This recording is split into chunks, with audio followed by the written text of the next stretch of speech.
അയ്യപ്പസ്വാമി എപ്പോഴും യോഗപ്പട്ട ധരിച്ചിരിക്കുന്നതായിട്ട് നമുക്ക് കാണാം. യോഗ പട്ടാസനം എന്നത് എന്തിനെയാണ് അർത്ഥമാക്കുന്നത്? നെയ്ത്തേങ്ങ നിറയ്ക്കുന്നത് കൊണ്ട് എന്താണ് സൂചിപ്പിക്കുന്നത് എന്ന് വിശദീകരിക്കാമോ? തേങ്ങ എന്ന് പറഞ്ഞത് നമ്മുടെ ശരീരത്തെയാണ് പറയുന്നത്. അപ്പോ 18 പടികളുടെ തത്വം എന്താണ്? പൂർവികരായിട്ട് ആചരിച്ചു വെച്ചിരിക്കുന്നത് മാല അണിയുമ്പോ അതിൽ 108 മണികൾ ഉണ്ടാവണമെന്ന് പറയും. ക്ഷേത്രത്തിന് വേണ്ട പണവും അതുപോലെ തന്നെ മേൽശാന്തിക്ക് വേണ്ടതായിട്ടുള്ള ഇതും എല്ലാം അവർക്ക് കൊടുത്തതിന് ശേഷം. നമസ്കാരം, റിച്ച് ഇന്ത്യൻ കൾച്ചറിന്റെ പുതിയ എപ്പിസോഡിലേക്ക് എല്ലാവർക്കും സ്വാഗതം. ലോകമെമ്പാടുമുള്ള അയ്യപ്പ ഭക്തരുടെ പുണ്യസങ്കേതമാണ് ശബരിമല. ശബരിമല എന്ന പേര് വന്നതിന് പിന്നിലെ കഥ രാമായണ കാലവുമായി ബന്ധപ്പെട്ടിരിക്കുന്നു. മഹാതപസ്വിനിയായിരുന്ന ശബരി ശ്രീരാമന്റെ വരവും കാത്ത് തപസ്സനുഷ്ഠിച്ച സ്ഥലമാണിതെന്ന് പറയുന്നു. സീതയെ അന്വേഷിച്ചു പോകുന്ന വഴി ശ്രീരാമനും ലക്ഷ്മണനും ഇവിടേക്ക് വരികയും ശബരിയെ അനുഗ്രഹിക്കുകയും ചെയ്തു. ശബരിയുടെ ഭക്തിയിൽ പ്രസന്നനായ ശ്രീരാമൻ ഇനി മുതൽ ഈ സ്ഥലം ശബരിയുടെ നാമത്തിൽ പ്രസിദ്ധമാകും എന്നറിയിച്ചു. അങ്ങനെയാണത്രേ ഈ സ്ഥലത്തിന് ശബരിമല എന്ന പേര് വരാൻ കാരണമായത്. മണ്ഡലകാലം ആരംഭിക്കുന്നതോടെ കഠിന വ്രതമെടുത്ത് ഇരുമുടിക്കെട്ടുമായി മല കയറാൻ തയ്യാറെടുക്കുന്ന അയ്യപ്പ ഭക്തരെ നമുക്ക് എല്ലായിടത്തും കാണാം.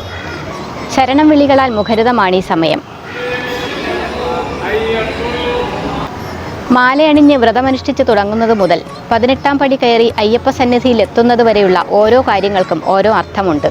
ഇവയെല്ലാം തന്നെ ജീവിതത്തിലെ ഓരോ തലങ്ങളുമായി ബന്ധപ്പെട്ടിരിക്കുന്നു. ഇത്തരം കാര്യങ്ങളുടെ അർത്ഥങ്ങൾ വളരെ ലളിതമായി നമുക്ക് വിശദീകരിച്ച് തരികയാണ് ശ്രീ സുമേഷ് നമ്പൂതിരി.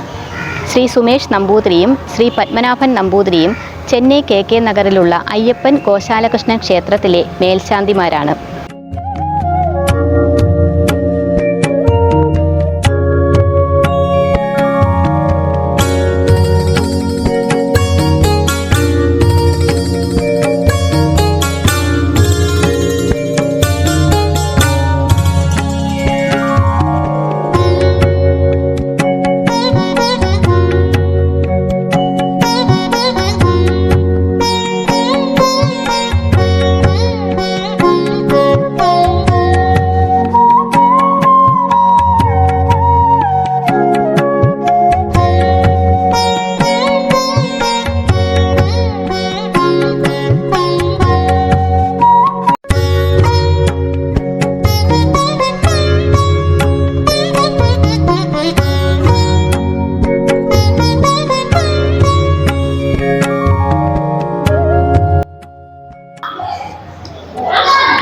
ഇപ്പോൾ അയ്യപ്പ സന്നിധിയിലേക്ക് പോകുന്ന ഭക്തർക്ക് ഒഴിച്ചുകൂടാനാവാത്ത ഒന്നാണ് ഇരുമുടിക്കെട്ട്. അപ്പോൾ ഇരുമുടിക്കെട്ടുമായിട്ട് ബന്ധപ്പെട്ട ആചാരത്തിന്റെ അർത്ഥം എന്താണെന്ന് പറയാമോ? ഇരുമുടിക്കെട്ടെന്ന് പറയുമ്പോൾ 2 ഭാഗങ്ങളായിട്ടാണല്ലോ കെട്ടുന്നത്. അപ്പോൾ ആ 2 ഭാഗങ്ങൾക്ക് ഓരോ പ്രത്യേകതയുണ്ടെന്ന് കേട്ടിട്ടുണ്ട്. അതെന്താണ് ആ പ്രത്യേകത?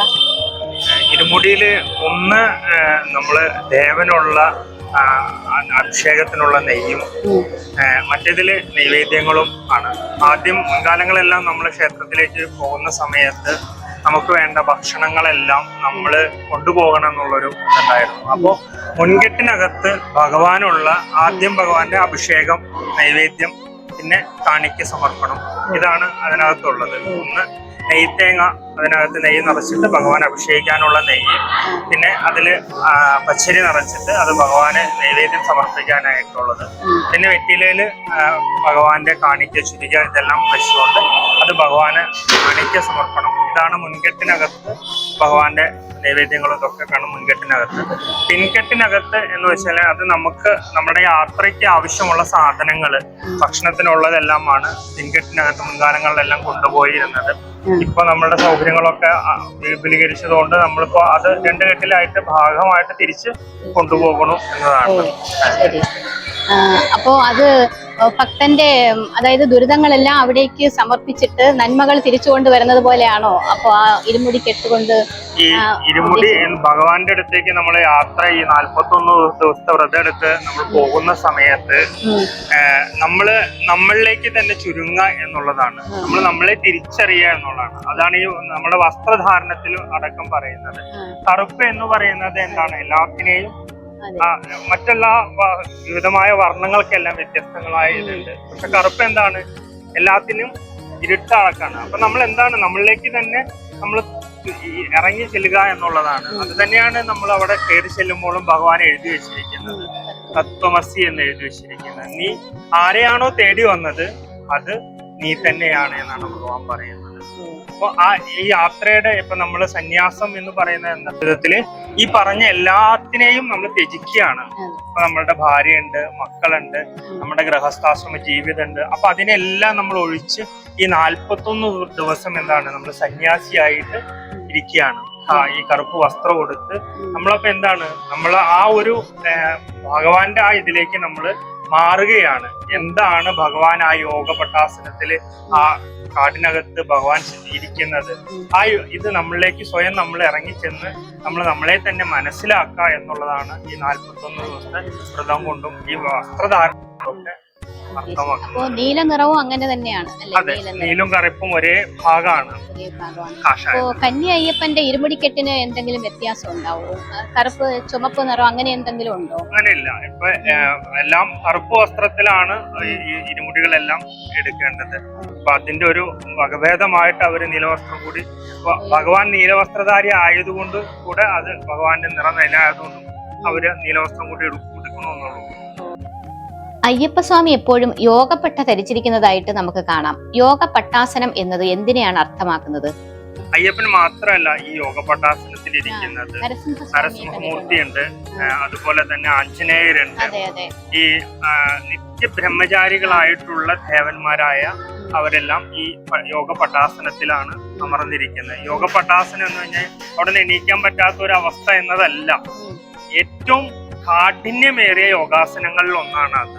നമ്മളുടെ ഈ പ്രശ്നമെല്ലാം താഴെ കുത്താതെ നമ്മളുടെ 2 കാലിൽ തന്നെ ഊന്നി അവിടെ ഇരിക്കുന്ന ഒരു ഭാവമാണ് ഭഗവാന്. ഇത് കൂടാതെ സുഖാസനം വേറെയുണ്ട്. പക്ഷെ അതിലും ഈ യോഗ പട്ടാസനം എന്നുള്ള ഈ അവസ്ഥ, ഈ പട്ടാസനം ഭഗവാൻ എല്ലാത്തിലും പറഞ്ഞിട്ടുണ്ട്. നെയ്ത്തേങ്ങ നിറയ്ക്കുന്നത് കൊണ്ട് എന്താണ് സൂചിപ്പിക്കുന്നത് എന്ന് വിശദീകരിക്കാമോ? നെയ്യ് എന്ന് പറയുന്നത്, തേങ്ങ എന്ന് പറഞ്ഞത് നമ്മുടെ ശരീരത്തെയാണ് പറയുന്നത്, നമ്മളുടെ ശരീരത്തെയും. നെയ്യ് എന്നത് നമ്മുടെ ആത്മാവിനെയാണ് പറയുന്നത്.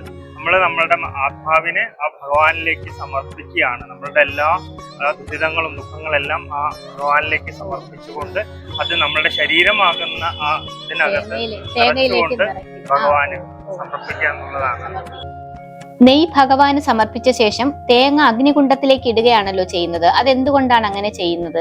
നമ്മളുടെ അവസാനം നമ്മുടെ ശരീരത്തെ എന്താ ചെയ്യുന്നത്?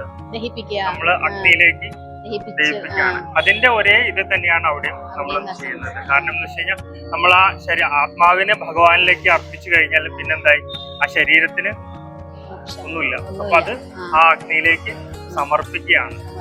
അപ്പൊ നമ്മളുടെ ആ മറ്റ് കഷ്ടതകളും ഇതൊക്കെ നമ്മുടെ ശരീരമാകുന്നത് കൊണ്ടാണ് നമുക്ക് ഉണ്ടാകുന്നത്. അപ്പൊ അതിനെ നമ്മൾ എന്ത് ചെയ്യണം?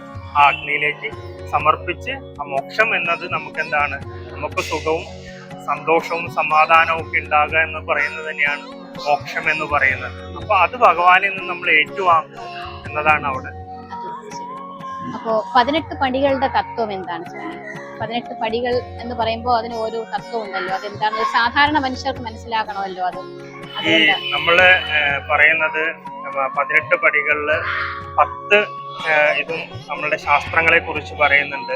അത് പല വിധത്തിലും അതിനെ വർണ്ണിക്കുന്നുണ്ട്. 18 പടികളെ കുറിച്ച് നമ്മുടെ 5 ജ്ഞാനേന്ദ്രിയങ്ങളും 5 കർമ്മേന്ദ്രിയങ്ങളും കൂടി വികസിച്ച 11ാമത് ബുദ്ധി, അത്തരത്തില് 18 പടികളെ നമ്മൾ പറയുന്നുണ്ട്. നമ്മുടെ ശരീരത്തിന്റെ ഒരേ ഭാഗങ്ങളെ ആയിട്ടും 18 പടിയെ, കണ്ണ്, മൂക്ക്, വായ, ത്വക്ക്, ശ്വസനേന്ദ്രിയങ്ങൾ, ഇങ്ങനെ അതിനെ 18 തരംതിരിച്ചുകൊണ്ട് 18 പുരാണങ്ങളെ ഭഗവാന്റെ പടികളായിട്ട് സങ്കല്പിച്ചുകൊണ്ട് പറയുന്നുണ്ട്.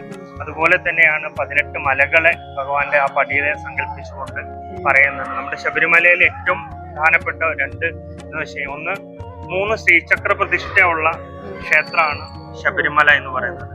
അതിലൊന്ന് 18 പടിയുടെ അടിയിലും, ഒന്ന് ഭഗവാൻ ഇരിക്കുന്ന ശ്രീകോവിലിന്റെ ഉള്ളിലും, ഒന്ന് മണിമണ്ഡപത്തിലാണ്. ഇതാണ് അവിടുത്തെ ഏറ്റവും പ്രധാനപ്പെട്ട.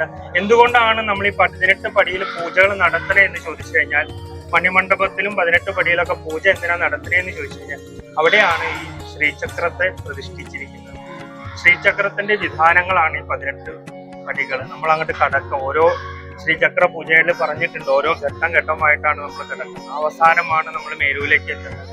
അതിന്റെ ആ 18 വിധാനങ്ങളാണ് ആ 18 പടികളായിട്ട് സങ്കല്പിച്ച് വെച്ചിരിക്കുന്നത്. ശാസ്ത്രീയമായി മറ്റുള്ളവർക്ക് പെട്ടെന്ന് മനസ്സിലാകാൻ വേണ്ടിയിട്ട് ശാസ്ത്രത്തെ പല വിധാനത്തിലൊക്കെ പറഞ്ഞിട്ടുണ്ട് എന്നുള്ളൂ. പക്ഷെ അതിന്റെ ഏറ്റവും താന്ത്രികമായ വശം എന്നാൽ ഇതിൽ ശ്രീചക്ര പ്രതിഷ്ഠ നടത്തിയതുകൊണ്ടാണ് അവിടെ പൂജ നടക്കുന്നത്. അതുപോലെ തന്നെ മണ്ഡപത്തിലും ശ്രീചക്ര പ്രതിഷ്ഠ നടത്തിയിട്ടുണ്ട്. അതുകൊണ്ട് അവിടെയും ഈ പറഞ്ഞ പോലെ പൂജകൾ നടക്കും. ഒരു സംശയം സ്വാമി, ശ്രീചക്രം ദേവിയുമായിട്ട് ബന്ധപ്പെട്ടതാണെന്ന് കേട്ടിട്ടുണ്ട്. അപ്പോ ശ്രീചക്രം എന്നത് സർവ ദേവതകളുടെയും മാതാവായിട്ടാണ് സങ്കല്പിക്കുന്നത്. എല്ലാ ദേവന്മാരുടെയും മാതാവായിട്ടാണ്. ഇപ്പൊ യന്ത്രങ്ങളിലാണെങ്കിൽ എല്ലാ യന്ത്രങ്ങളുടെയും മാതാവായിട്ടാണ് ശ്രീചക്രത്തിൽ മഹാസ്വരൂപിണിയായിട്ടുള്ള ദേവിയെ സങ്കല്പിച്ചിരിക്കുന്നത്. അപ്പൊ അത് എല്ലാ ദേവന്മാരുടെയും അമ്മ എന്ന സങ്കല്പത്തിലാണ് ശ്രീചക്രത്തെ ഇരിക്കുന്നത്. ശബരിമല എന്ന് പേര് വരാനുണ്ടായ കാരണം എന്താണ്? പൂർവികമായിട്ട് ഈ ശബരി തപസ് ചെയ്ത സ്ഥലം എന്നതാണ്. ശബരി അവിടെയാണ് തപസ്സിരുന്നത്. അതുകൊണ്ടാണ് ശബരി ഇരുന്ന സ്ഥലമായതുകൊണ്ടാണ് ശബരിമല എന്ന് പേര് വന്നത്. ശരി. അപ്പൊ ഈ ആചാരങ്ങളും അനുഷ്ഠാനങ്ങളും ഒന്നും നമ്മൾ പറയാറുണ്ടല്ലോ. അപ്പൊ ആചാരം എന്താണ്, അനുഷ്ഠാനം എന്താണ്? ഇത് രണ്ടും തമ്മിലുള്ള വ്യത്യാസം? ആചാരം എന്ന് വെച്ച് കഴിഞ്ഞാൽ നമ്മൾ പൂർവികമായിട്ട് ആചരിച്ചു വരുന്ന ഒന്നിനെയാണ് ആചാരം എന്ന്. അനുഷ്ഠാനം എന്ന് നമ്മൾ വർത്തിക്കേണ്ട ക്രിയകളാണ്. നമ്മളിപ്പോ രാവിലെ എണീറ്റ് കുളിക്കുക, പല്ല് തേക്കുക, ഭക്ഷണം കഴിക്കുക എന്നുള്ളത് എന്താ? അത് നമ്മുടെ നിത്യ അനുഷ്ഠാനങ്ങളാണ്, നമ്മൾ ചെയ്യുന്നതാണ് അല്ലേ? ആചാരം എന്നത് എന്താ? നമ്മുടെ പൂർവികരായിട്ട് ആചരിച്ചു വെച്ചിരിക്കുന്നത്. ഇപ്പൊ എന്റെ അച്ഛനായിട്ട് ഒരു ഈശ്വരനെ ഭജിച്ചിട്ടുണ്ട്. അപ്പൊ അത് തന്നെയാണ് എന്റെ കുലദൈവമായിട്ട് വരുന്നത്. എന്റെ പൂർവികരായിട്ട് കൊണ്ടുവന്നിരിക്കുന്നത് എന്താണോ അതിനെയാണ് ആചാരം എന്ന് പറയുന്നത്. അനുഷ്ഠാനം എന്നത് എന്താ? നമ്മൾ വർത്തിക്കേണ്ട കർമ്മങ്ങളെയാണ് അനുഷ്ഠാനങ്ങൾ എന്ന് പറയുന്നത്. ഇപ്പോ എല്ലാ ക്ഷേത്രങ്ങളെയും പോലെ ശബരിമല വർഷത്തിൽ എല്ലാ ദിവസവും തുറക്കാറില്ലാത്തതിന് എന്തെങ്കിലും കാരണമുണ്ടോ? ശബരിമല ഈ ഭഗവാൻ ഈ നിദ്രയിലായിരിക്കുന്ന ഒരു സന്യാസം കൂടാതെ ഭഗവാൻ നിദ്രയിലിരിക്കുന്ന ഒരു ഇതാണ്. അവിടെ വാർഷികമായിട്ടാണ് പൂജകൾ ഉണ്ടായിരുന്നത്. പിന്നീട് ഭക്തരുടെ ഈ തിരക്കും മറ്റിതൊക്കെ വന്നതുകൊണ്ടാണ് പിന്നീട് അത് കുറച്ചും കൂടി ആളുകൾക്ക് വരാനും മറ്റു സൗകര്യങ്ങൾക്കൊക്കെ ആയിട്ട് ഈ എല്ലാ മാസങ്ങളിലും തുറക്കുന്നതായിട്ട് വന്നിരിക്കുന്നത്. പൂർവികമായിട്ട് ആ ക്ഷേത്രത്തില് ഈ മണ്ഡലം മാത്രമാണ് തുറന്ന് പൂജകൾ നടന്നിരുന്നതായിട്ട് അറിയാം. ഇപ്പോ ചില ക്ഷേത്രങ്ങളിൽ ധർമ്മശാസ്താവിനോടൊപ്പം പൂർണ്ണ പുഷ്കല ഭാര്യാസമേതരായിട്ട് കാണുന്നുണ്ട്. അപ്പോ അയ്യപ്പൻ വിവാഹിതനാണെന്നാണോ അപ്പോ ഉദ്ദേശിക്കുന്നത്?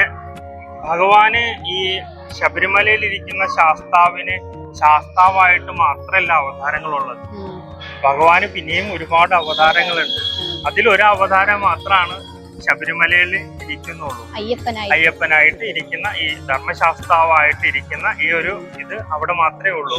പല സ്ഥലത്തും ഭഗവാന്റെ പല സംവിധാനമുണ്ട്. ഇപ്പൊ നമ്മള് ഇപ്പത്തെ എന്താ പറയാ, ഒരു നൂലില് മാല കോർത്ത പോലെയാണ് ഇപ്പൊ നമ്മൾ ഇവിടുന്ന് യാത്ര തിരിക്കുമ്പോ എരുമേലി പോയി പേട്ടതുള്ളി, അത് കഴിഞ്ഞു നമ്മള് അവിടെ നിന്ന് നടന്നു കാളകെട്ടി, അഴുത, കല്ലിടാങ്കുന്ന്, അതുപോലെ കരിമല, പമ്പ, ഇങ്ങനെ ഇതിപ്പോ നമ്മളൊരു നൂലിൽ കോർത്ത പോലെ ആക്കിയതാണ്.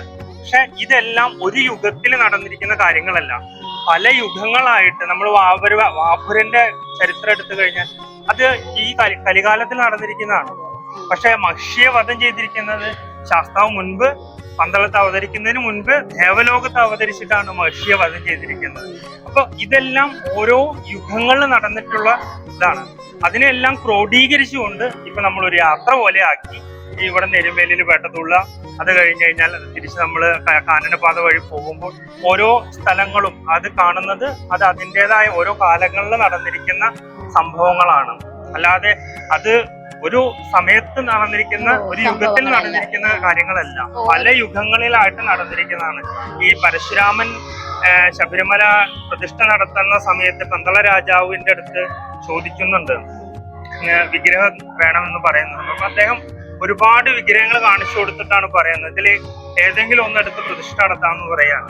അപ്പോഴാണ് അദ്ദേഹം ചോദിക്കുന്നത്, പന്തള രാജാവ് ചോദിക്കുന്നത്, ഇത്രയും അധികം വിഗ്രഹങ്ങൾ എവിടെ നിന്നാണെന്ന് ചോദിക്കുന്നത്. പറയുന്നത് ഇത് ആദ്യമായിട്ടല്ല ഈ ഇവിടെ പ്രതിഷ്ഠ നടത്തുന്നത്. പല യുഗങ്ങളിലും ഇതുപോലെ പന്തള രാജാക്കന്മാരുണ്ടായിട്ടുണ്ട്. അവരൊക്കെ പ്രതിഷ്ഠ നടത്തിയിട്ടുള്ള ക്ഷേത്രമാണ്. യുഗാന്തരം എന്ന് പറയുന്നത് പിന്നീട് അത് മാറി വരുമ്പോൾ ഞാനത് ഇവിടെ തിരിച്ച് കൊണ്ടുവയ്ക്കുന്നതാണ്. അങ്ങനെയാണ് ആ പ്രതിഷ്ഠയ്ക്ക് വിഗ്രഹം കൊടുക്കുന്നതെന്നാണ് പറയുന്നത് ചരിത്രത്തിൽ. പന്തള രാജാക്കന്മാർക്ക് പാണ്ഡ്യ രാജവംശവുമായിട്ട് എന്തെങ്കിലും ബന്ധമുണ്ടോ? ഇത് മുൻകാലങ്ങളിൽ അയ്യപ്പൻ പാണ്ഡ്യന് സേവ ചെയ്യാൻ പോയിട്ടുള്ളതാണ്. പാണ്ഡ്യൻ, അതായത് തമിഴ് വംശജനായ പാണ്ഡ്യന് അവിടെ യുദ്ധം നടക്കുന്ന സമയത്ത് പന്തള രാജാവിന്റെ അടുത്ത് വന്ന് സഹായം അഭ്യർത്ഥിക്കുകയാണ്. അപ്പോൾ പന്തള രാജാവ് തന്റെ പുത്രനെ പാണ്ഡ്യദേശത്തേക്ക് അയക്കുകയാണ് യുദ്ധത്തിനായിട്ട്. അങ്ങനെയാണ് ഭഗവാൻ അവിടെ പോയി യുദ്ധം ചെയ്ത് ജയിച്ച് തിരിച്ചു വരുന്നത്. അങ്ങനെയാണ് അവിടെ നിന്ന് വലിയ കടുത്തയും ചെറിയ കടുത്തയും ഭഗവാൻ പാണ്ഡ്യന്റെ സേനാധിപന്മാരാണ് അവരെയാണ് അവിടെ നിന്ന് കൊണ്ടുവരുന്നത്. അവിടെ നിന്ന് തിരിച്ചു പോരുന്ന വഴിക്ക് ഭഗവാന്റെ കൂടെ അവര് വരുന്നതാണ്. അങ്ങനെയാണ് അവരും അവിടെ 18 പടിയുടെ താഴെ അവർക്കും ആ സ്ഥാനം ലഭിക്കുന്നത്. മാല അണിയുമ്പോ അതില് 108 മണികൾ ഉണ്ടാവണം എന്ന് പറയുന്നു, അതോ 54 മണികൾ, അങ്ങനെ ഓരോ കണക്കുണ്ടാവും മാല അണിയുന്നതിന്? ഈ നമ്മളുടെ ഇതില് തുളസിമാലയാണ് അണിയേണ്ടത്. ആ തുളസിമാലയിൽ 108 മണിയും ഭഗവാന്റെ മുദ്രയുമാണ് വേണ്ടത് നിർബന്ധമായിട്ടും. മാളികപ്പുറത്തമ്മയുടെ കഥ ഒന്ന് വിശദീകരിക്കാമോ? ഈ ചരിത്രത്തിലെ മാളികപ്പുറത്തമ്മയുടെ എന്ന് പറഞ്ഞാൽ, മാളികപ്പുറത്തമ്മ പന്തളം കൊട്ടാരത്തിന്റെ പരദേവത സ്ഥാനാണ്. പിന്നീട് എപ്പോഴോ അതിനെ ആളുകൾ മാറ്റി ചിന്തിച്ചതാണ്. പക്ഷെ അമ്മ ഈ പന്തളം കൊട്ടാരത്തിന്റെ അമ്മസ്ഥാനമാണ് മാളികപ്പുറത്തമ്മയ്ക്ക്. അവിടുത്തെ പരദേവതയാണ് മാളികപ്പുറത്തമ്മ. അതുകൊണ്ടാണ് പന്തളം രാജാവ് വന്നു കഴിഞ്ഞാൽ പരദേവതയുടെ അടുത്താണ് താമസിക്കുന്നത്. ഇവിടെ ഭഗവാന്റെ അടുത്തല്ല, അവിടെ മാളികപ്പുറത്ത് അമ്മയുടെ അടുത്ത് ആണ് അദ്ദേഹം താമസിക്കുക. അവിടെ നിന്നാണ് ഇവിടേക്ക് വരുന്നത്. ഉത്സവം നടക്കുന്ന സമയത്താണെങ്കിലും മകരവിളക്ക് നടക്കുന്ന സമയത്താണെങ്കിലും അമ്മയുടെ എഴുന്നള്ളിപ്പാണ് ആദ്യം വരുന്നത്. ഇവിടേക്ക് 18 പടിയുടെ താഴെ വന്നിട്ടാണ് അത് നിൽക്കുന്നത്. അവിടെ നിന്നുകൊണ്ടാണ് ഒരു വർഷത്തെ എല്ലാ വരവ് ചെലവ് കണക്കുകളും മറ്റു കാര്യങ്ങളൊക്കെ ആ പരദേവതയുടെ അടുത്താണ് ഇതെല്ലാം അവതരിപ്പിക്കുന്നത്. അങ്ങനെയാണ് ആ കൊട്ടാരം അവിടുന്ന് പ്രതിനിധി അവസാന ദിവസം വന്ന് ആ വരവ് ചെലവ് കണക്കുകളും ക്ഷേത്രകാര്യങ്ങളെ കുറിച്ച് ഒരു വർഷത്തെ എല്ലാ ചരിത്രങ്ങളെയും കുറിച്ച് ആ പരദേവതയെ മുൻനിർത്തിക്കൊണ്ടാണ് ഇതെല്ലാം പറഞ്ഞു കൊടുക്കുന്നത്. ധർമ്മദൈവം പ്രസാദിപ്പിൻ കുളിർപ്പൂ തറവാടുകൾ എന്ന് പറയുന്നത്. ധർമ്മദൈവത്തിന്റെ പ്രീതി ഉണ്ടായാലാണ് ആ തറവാടിന് അഭിവൃദ്ധി ഉണ്ടാകുന്നത്. അപ്പൊ ആ ധർമ്മദൈവമായിട്ട് സങ്കല്പിച്ചിരിക്കുന്ന പന്തളം കൊട്ടാരത്തിന്റെ ധർമ്മദേവതയാണ് മാളികപ്പുറത്തമ്മ. അപ്പൊ ആ പരദേവതയുടെ മുൻപിൽ വെച്ചിട്ടാണ് ഈ ക്ഷേത്രത്തിൽ ഒരു വർഷത്തെ എല്ലാ ചരിത്രങ്ങളും പറയുന്നത്. അങ്ങനെ അതെല്ലാം കേട്ടതിന് ശേഷം അടുത്ത വർഷത്തേക്ക് മുൻകരുതലായിട്ടാണ് അദ്ദേഹം അവിടെ പണം കൊടുക്കുന്നതും അത് ചെലവിനുള്ള പണം കൊടുത്ത് അദ്ദേഹം തിരിച്ച് കൊട്ടാരത്തിലേക്ക് പോകുന്നത്. അപ്പൊ എല്ലാ വർഷവും അങ്ങനെ ചെലവിനുള്ള പണം കൊടുത്തതിന് ശേഷമാണ് തിരിച്ചിറങ്ങുന്നത്. ക്ഷേത്രത്തിന് വേണ്ട പണവും അതുപോലെ തന്നെ മേൽശാന്തിക്ക് വേണ്ടതായിട്ടുള്ള ഇതും എല്ലാം അവർക്ക് കൊടുത്തതിന് ശേഷമാണ് അവിടെ നിന്ന് അദ്ദേഹം തിരിച്ച് ഇറങ്ങുന്നത്. അപ്പോ മാളികപ്പുറത്തമ്മയെ കുറിച്ച് അയ്യപ്പനെ കാത്തിരിക്കുകയാണെന്നൊക്കെ പറഞ്ഞ ഒരു കഥകളുണ്ടല്ലോ. അതൊക്കെ ഈ എന്താ പറയാ, ഇന്നത്തെ കാലത്ത് ഉണ്ടാകുന്ന കുറെ മിഥ്യായിട്ടുള്ള ധാരണകൾ മാത്രമാണ്. അങ്ങനെയൊന്നും ഇല്ല അതിനകത്ത്. ഇത്രയും സമയം നമുക്കൊപ്പം ചെലവഴിച്ച് സംശയങ്ങൾക്കെല്ലാം വ്യക്തമായി ഉത്തരം നൽകിയ ശ്രീ സുമേഷ് നമ്പൂതിരിക്കും ശ്രീ പത്മനാഭൻ നമ്പൂതിരിക്കും നന്ദി അറിയിച്ചുകൊണ്ട് ഈ വീഡിയോ ഇവിടെ അവസാനിപ്പിക്കുന്നു. വീഡിയോയുമായി ബന്ധപ്പെട്ട് നിങ്ങൾക്ക് എന്തെങ്കിലും സംശയങ്ങളുണ്ടെങ്കിൽ കമൻസിലൂടെ അറിയിക്കാവുന്നതാണ്. വീഡിയോ ഇഷ്ടമായെന്ന് വിചാരിക്കുന്നു. ഇഷ്ടമായെങ്കിൽ ലൈക്ക് ചെയ്യുകയും മറ്റുള്ളവരിലേക്ക് ഷെയർ ചെയ്യുകയും ചെയ്യുക. അതോടൊപ്പം ചാനൽ സബ്സ്ക്രൈബ് ചെയ്യാത്തവർ ദയവായി സബ്സ്ക്രൈബ് ചെയ്യുക. മറ്റൊരു വീഡിയോയുമായി നമുക്ക് വീണ്ടും കാണാം. നമസ്കാരം.